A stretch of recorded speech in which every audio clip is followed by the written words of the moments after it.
This reading is from the Handel's Messiah Family Advent Reader by Donna Payne and Fran Lenzo.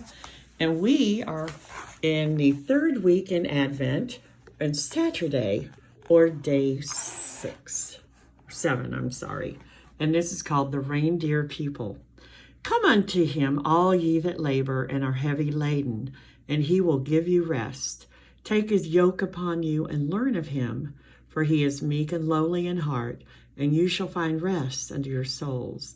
His yoke is easy and his burden is light. Based on Matthew 11, verse 28 through 30. Reindeer are wanderers. In the northernmost lands near the Arctic Circle, they migrate each fall and spring between inland forests and airy shoreland. In winter, they search for shelter and for reindeer moss, a favorite food. In summer, they look for breezy spots where they can avoid the troublesome mosquitoes and flies that tickle their noses and burrow into their skin. People wander with the reindeer. They herd them, they protect them from wolves, drink their milk, and use them for food and to pull their sleds. Others call these people Laplanders. They are the Sami, the reindeer people, the original inhabitants of the northern sections of Norway, Sweden, Finland, and Russia. Every Sami family knows its own reindeer, even when they are mixed in the herd with others during roundups. The Sami mark the ears of the reindeer with a unique code that they can recognize instantly. Each summer, on calf marking day, the Sami herdsmen cut their own distinct patterns of notches and slits in the ears of the young animals.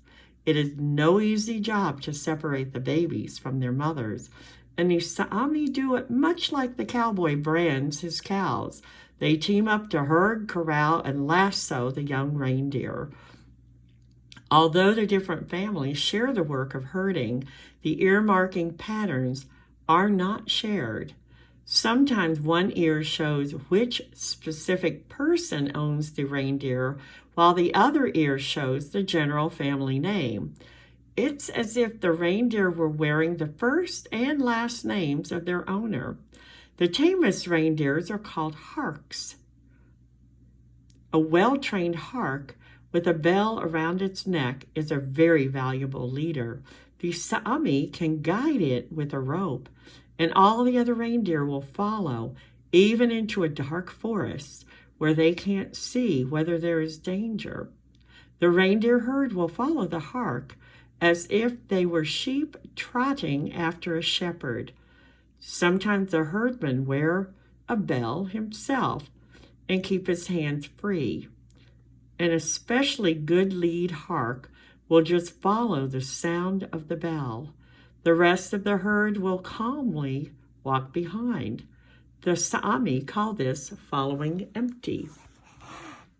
Just as a sled dog pulls an Eskimo sleigh, the harks are used to pull the Sami sleds.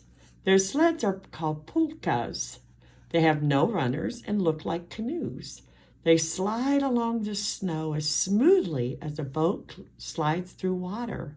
The reindeer hark, usually one, is hitched to a pulka with the help of a soft yoke that it wears over its back. A rope runs from the bottom of the yoke through the back legs of the reindeer and joins to the front of the sled.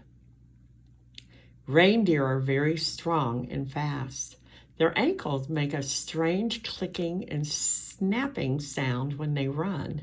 Their large, wide hoofs support them on the snow and ice and help them to be excellent swimmers. In the days before snowmobiles and trucks, the Sami had only their reindeer for transportation. Reindeer can pull heavy loads in a sled for long distances.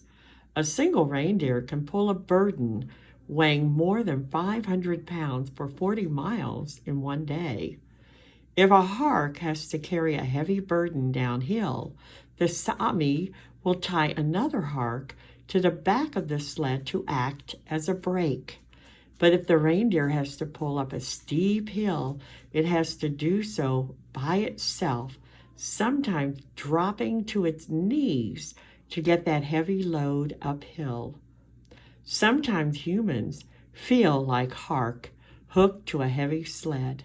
Sometimes their worries and troubles seem to weigh them down. Before Christmas, lots of kids worry about whether they've been naughty or nice. Christmas is not, though. Christmas or not, though.